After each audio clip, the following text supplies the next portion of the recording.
The punster makes a find. When Marion Stanlock selected the term High Peak as her campfire name, her deliberations carried her back from Hiawatha Institute to the scene of most of the years of her child life in Holly Hill. Confronted with the task of choosing a name, she first consulted her ideals to determine what associations she wished to have in mind when, in after years, she recalled the motive and circumstances of her selection. Home surroundings had always had much of beauty for Marion. From the beginning of his business career, Mr. Stanlock had had a large income and was able to supply his family with many of the expensive luxuries, as well as all the so-called necessities of life. But for Marion, the artificial luxuries had little special attraction. She accepted them as a matter of course, but that is about all the claim they had upon her. She enjoyed the use of her father's automobiles, but she wondered sometimes at the scheme of things which entitled her to an electric runabout or a limousine and a chauffeur, while thousands of other quite as deserving girls were not nearly as well favoured. The ability and the disposition to look at things occasionally from this point of view contributed much to the generosity of Marion's nature. She was a favourite among rich and poor alike, except among those rich who could understand why the wealthy ought to be specially favoured, and those poor too narrow and circumscribed to credit any wealthy person with genuine generosity. Being of this artless and unartificial trend of mind, Marion must naturally turn to either nature or human merit for the selection of her campfire name. She was not sufficiently mature to pick a poetic idea from the achievements of men, and so it fell to nature to supply a quaint notion as a foundation for her nom de fire. Seated in her room at Hiawatha Institute one evening, Marion cast about her mental horizon for some scene or association in her life that would suggest the desired name. The first that came to her was the picture of a towering mountain, conspicuous not so much for its actual loftiness as for its deceptive appearance of great height. In all her experiences at home, it had never occurred to Marion to think of this individual portion of prehistoric geologic upheaval as a mass of earth and stones. She thought of it only as the most beautiful an expression of nature that she had ever seen, graceful of form, rich in the season's decorations. This mountain was probably about as slender as it is possible for a mountain to be, compared or contrasted with a nearby and characteristic mountain of the range. It was as a lady's finger to a telescoped giant's thumb. High Peak, as the tapering sugarloaf of earth was called, was located west of Holly Hill, close to the town. In fact, the portion of the city inhabited by the main colony of miners' families was built on the sloping ground that formed a foothill of the mountain. And so when Marion named herself as a campfire girl after this mountain, she had in mind an ideal expressed in the first injunction of the law of the campfire, which is to seek beauty. High Peak was her ideal of beauty and grandeur. It stood also with her for lofty aspiration. Thus she pictured the physical representation of the name she chose as a member of the great army of girls who seek romance, beauty and adventure in everyday life. On the day when the Flamingo campfire arrived at Holly Hill, another train pulled in at the principal station several hours earlier. It came from the same direction and might, indeed, have borne the 13 girls and their guardian if they had seen fit to get up early enough to catch a 3 o'clock train.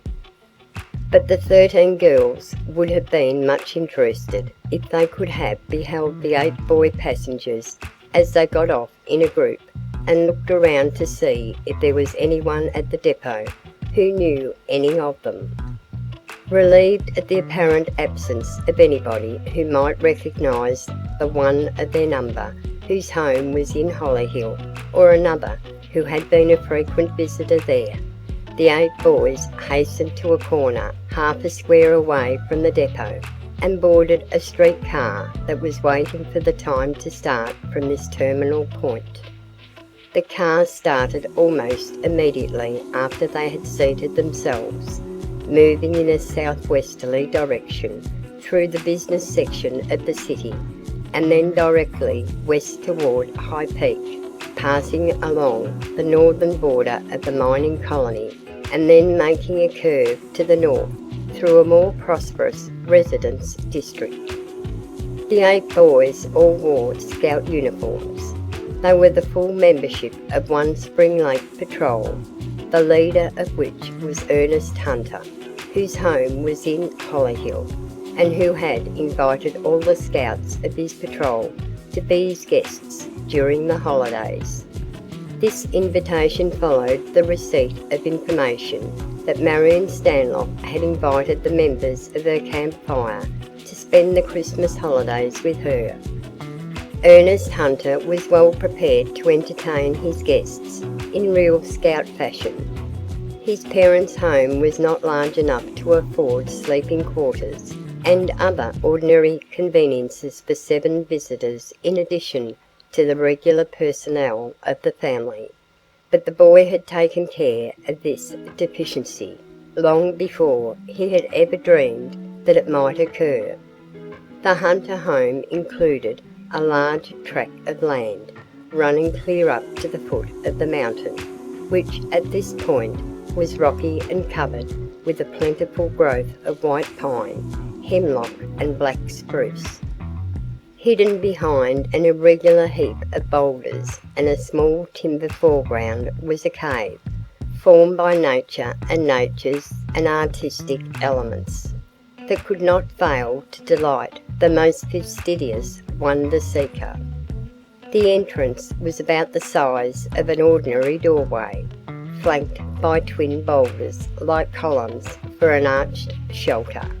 Within was a large room with fairly smooth walls and a ceiling of Silurian rock and sandstone.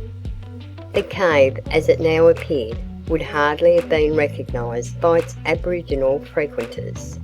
It had been converted into a place of civil abode or resort, retaining only enough of its pristine wildness for romantic effect.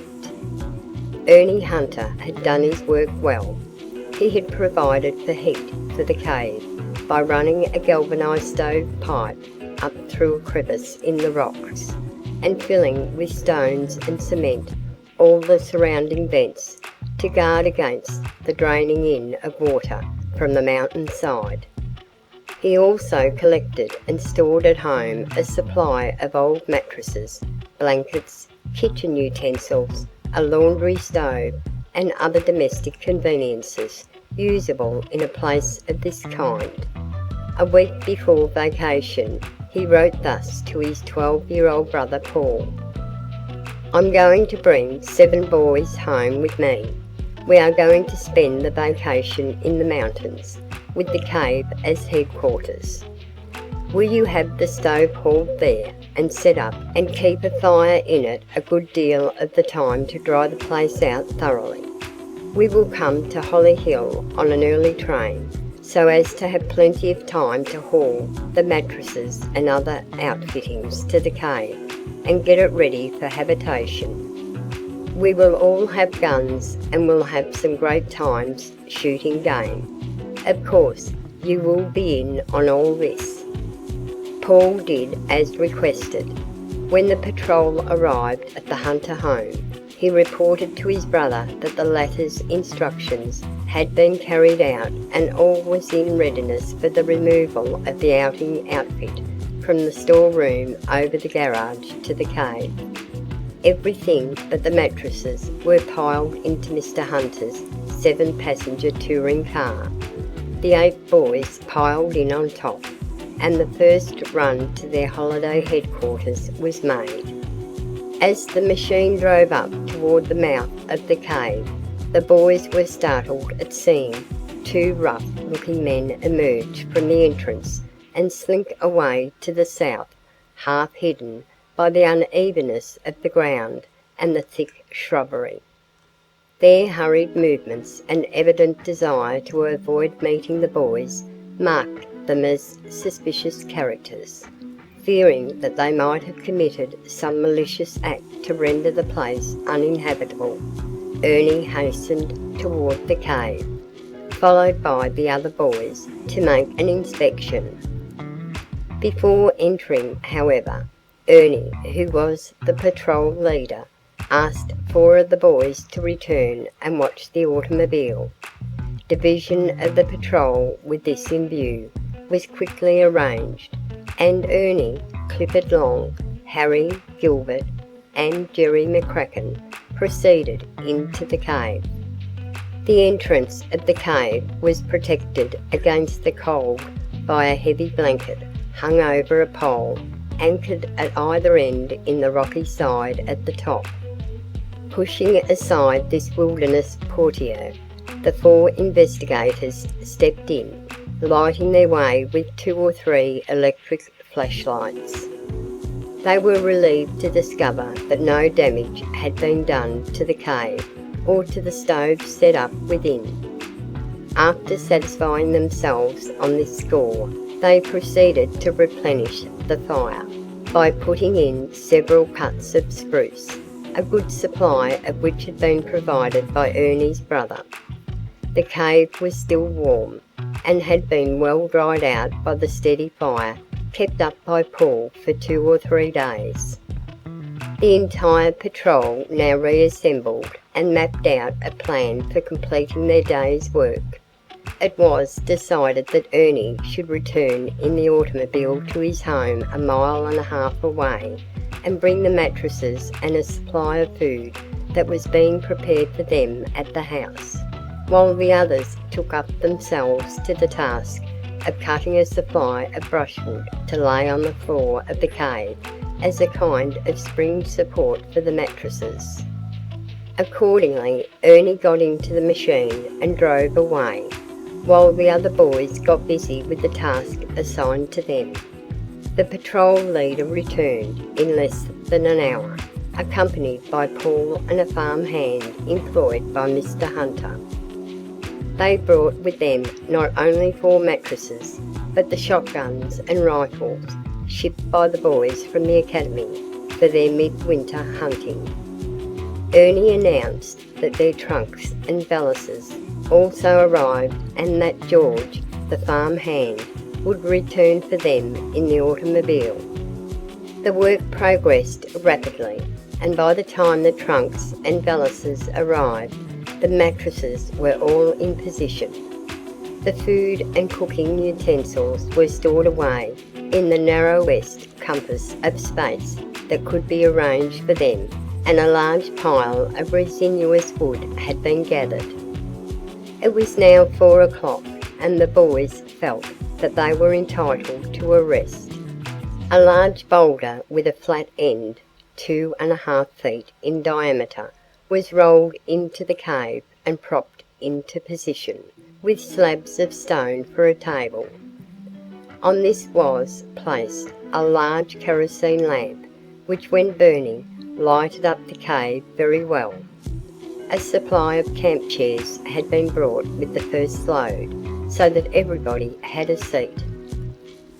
I call this something swell from the point of view of a smart rustic who hasn't absorbed any city nonsense, observed Miles Berryman, seating himself comfortably in a chair and gazing about with a great satisfaction. I think, Ernie, that we must all agree that you are a very wide-awake opportunist." "Is that the kind of musician who plays an opportune at every opportunity?" inquired John St. John, in a tone of gravity as deep as the cabin in which they were housed. "Now see here, Johnny Two Times," exclaimed Miles portentously, "you know what we came near doing to you 6 months ago for springing that kind of stuff." "We came near ducking him in the lake," reminded Earl Hamilton. "Yes," continued Miles, in the attitude of a stage threat, "and if we can't find a lake around here, we can find a deep snowdrift to throw him into." "I wonder if he catches the drift of that argument," said Clifford Long with a wink at Miles. "He not only catches it, but he understands, and hence he does snowdrift." "Does snowdrift?" "Of what the menacing Miles means," declared John, who had long answered to the nickname of Johnny Two Times, because of the combination of baptismal and family names by which he was legally known. A roar of pun protesting groans filled the cabin, and as several of the boys arose in attitudes of vengeance, the punster made a dive for an exit and disappeared beyond the blanket portiere. None of the protesters followed. They did not feel like engaging in any vigorous sport following the strenuous exercises they had had. 5 minutes later, Johnny Two Times returned. One glance at his face was sufficient guarantee that he had lost all his punning facetiousness. He held in his hand a bit of paper, which he laid on the stone table by the lamp. "Read that, boys," he exclaimed excitedly. "I found it outside. Those men must have dropped it. They're after Mr. Stanlock, going to hold him up." The 10 other boys needed no second bidding. They crowded around so eagerly that nobody could read.